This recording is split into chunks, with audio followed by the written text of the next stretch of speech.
Elegant cake ulit tayo for today's video. Mga mi, tara na G! Mabilis lang tong video natin dahil napakasimple lang nitong cake na ito, pero hindi porket simple ay ibig sabihin ay hindi na siya maganda. Naku, napaka-elegante nitong cake na to.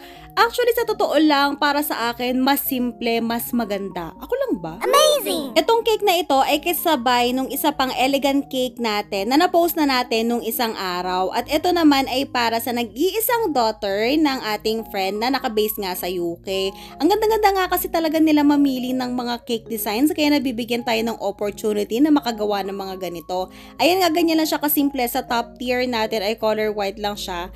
And then dito sa may bandang baba is purple magenta. Ayan. Paano natin na-achieve itong color na to? Bali, color red lang ito. And then, color blue para mag-create ng violet. Tapos, dagdagan lang siya para mag-dark siya. And then, hinaluan natin to ng konting color black and then konting color brown para mag-balance yung pagkakakolor niya. Sayang nga hindi natin na-vlog yun eh. Pero malay nyo next time ay makagawa tayo ng paraan or makachempo tayo na ma-vlog natin kung paano natin na-create yung ganitong color.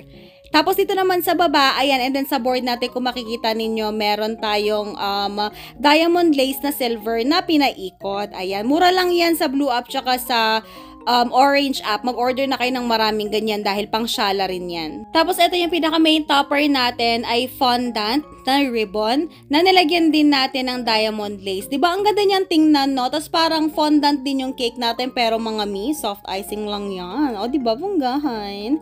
At ito na ang final result. Wow!